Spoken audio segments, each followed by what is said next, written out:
Það fer að líða að lokum hjá okkur í föstudagsþættinum en við ætlum nú að tala svolítið tónlist áður en við hættum.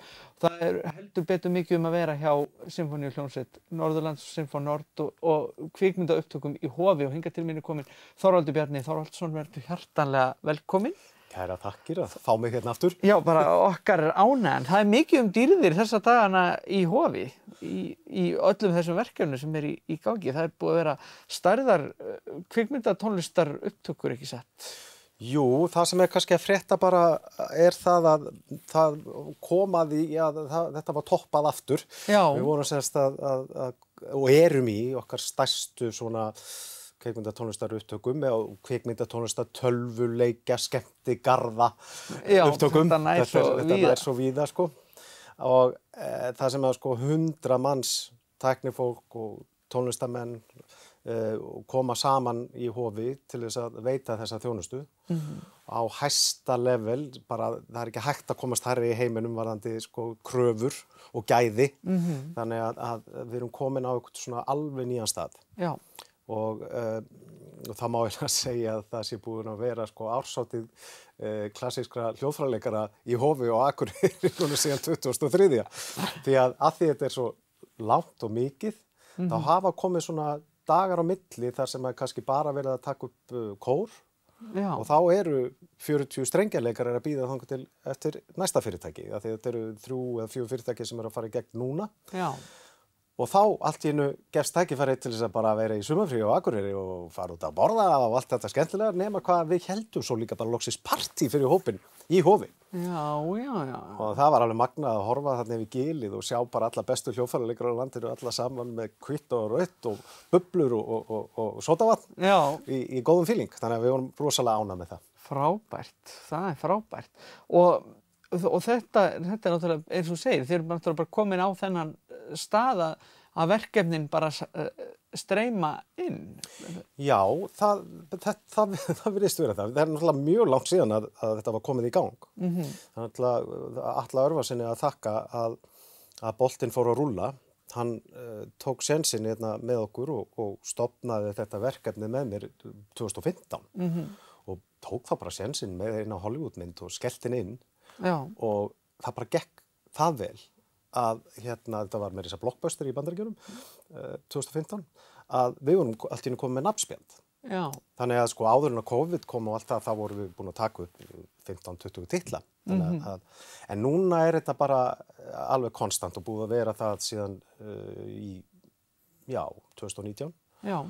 Og áður en að það kom að þessum upptökum þá vorum við búin að vera alveg frá því í janúar að taka upp ýmsa titla og vorum búin að velta 30-40 milljónum þá og núna bara þessa vikuna eru að fara 40 milljónur í brakandi ferskum gjaldeyri í gegnum Akureyri og í gegnum menningarlífið og allt þetta sem er náttúrulega tilgangurinn með þessu, það er svona að auka við og bæta. Já, auðvitað. Þetta er bara frábær árangur sko, og gaman að uppskera þegar búið að sá þessum fræjum fyrir þessum árum að þetta sé að blómstra svona ríkulega.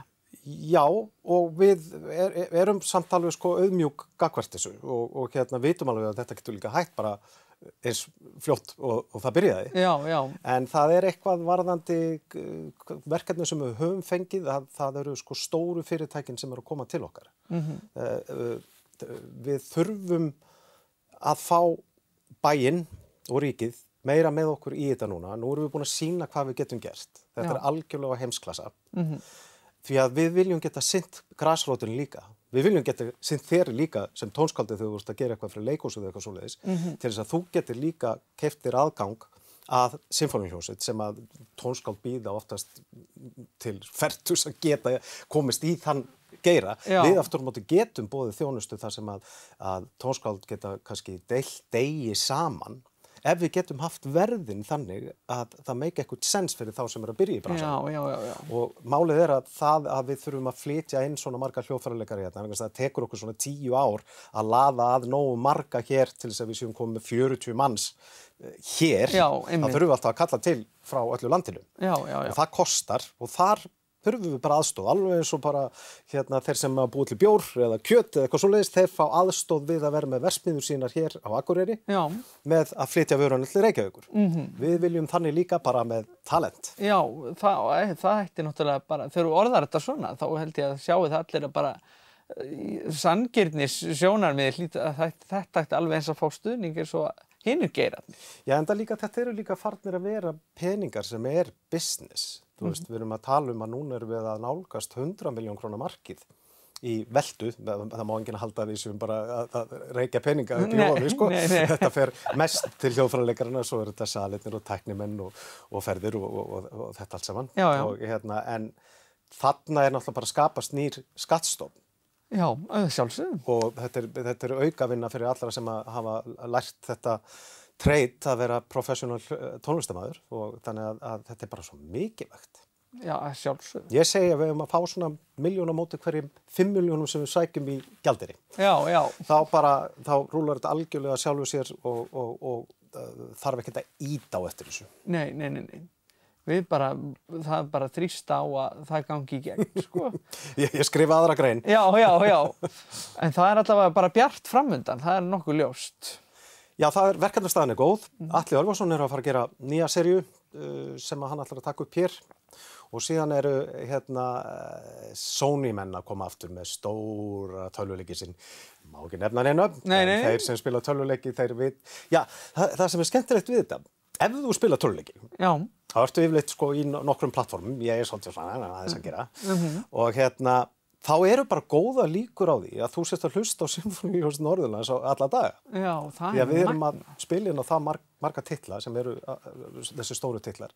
Svo eru bara mjög góða líkur að því að þú ert að hlusta á náttúrlífsþætti, BBC eitthvað svoleiðis, að þar séu við. Já. Ef þú ert að hlusta á Netflix-seríu, það er alveg svona 25% chance að þú ert að lenda á Sinfóníuhljómsveit Norðurlands. Þetta er veruleiki sem er svolítið erfitt að trúa stundum. Mjög magnað, sko. Og svo náttúrulega eru margir með þennan vin okkar í eyrunum líka. Þetta er náttúrulega bara brakandi ferskt og geisladisk. Man séð þetta dálítið lengi, sko. Svona... Það eru 25 ár síðan ég opnaði kassa með ferskum CD-diskum. Já, einmitt. En það er margir með Benedikt Búál einmitt í eyrunum í sumar, veit ég, á ferðalögum landið og heima krakkarnir að hlusta. Hann náttúrulega snýr aftur núna í september á sviðið hér. Já. Og það er Sinfóníuhljómsveitin sem spilar undir þessa frábæru músík þína. Já, sko, þar var það að við náttúrulega höfum ekki getað haldið neina tónleika. Þannig að þessi verkefni hafa haldið okkur við, hljómsveitinni, í spilamennsku og formi og að hittast og allt þetta. Og þá tókum við 2 af okkar eigin verkefnum, sem er Benedikt Búálfur og síðan Saga borgarættarinnar. Og gerðum bara þá í staðinn það sem við megum og gerum best. Að hljóðrita sinfóníska tónlist í Hofi. Þannig að þarna er hún meðal annars. Meðal annars, einmitt, þetta er alveg frábært. Og þetta er náttúrulega inn á Spotify og öllum veitum líka, sko, en það er svo gaman að fá þetta í svona veraldlegra formi. Ég vil fá þetta á vínil. Já, það er ekki bara næsta skref. Jú, ég hugsa það. Ef sem sagt COVID lifir, þá lítur út fyrir alveg mjög gott gengi með Benedikt fram yfir áramót. Og þá er alveg efni til þess að gera smá upplag af vínil. Vegna þess að einhvern veginn hefur tónlistinni Benedikt Búálfi orðið svona nett köld. Já, ekki spurning. Fundum það í pröfunum þar sem að vorum að prófa unga söngvara að það bara heil kynslóð á aldri við Króla sem til dæmis er í þessu. Já. Þeir kunnu bara öll lögin. Já, ólust bara upp með þessu og bara drukkuðu því sem er móðumjólkin. Já, greinilega. Þú veist, við vorum heppin þar. Þetta er frábært. Það er gaman hvað það gengur vel og ég bara vona að það gangi vel á hana. Takk kærlega fyrir að koma í þáttinn og segja mér og okkur frá þessu. Já, líka gaman að geta komið hérna aftur eins og síðast við vorum með einhverja pínulítið góða fréttir. Já, algjörlega. Það er lykillinn að þessu. Þetta er bara frábært. Takk kærlega.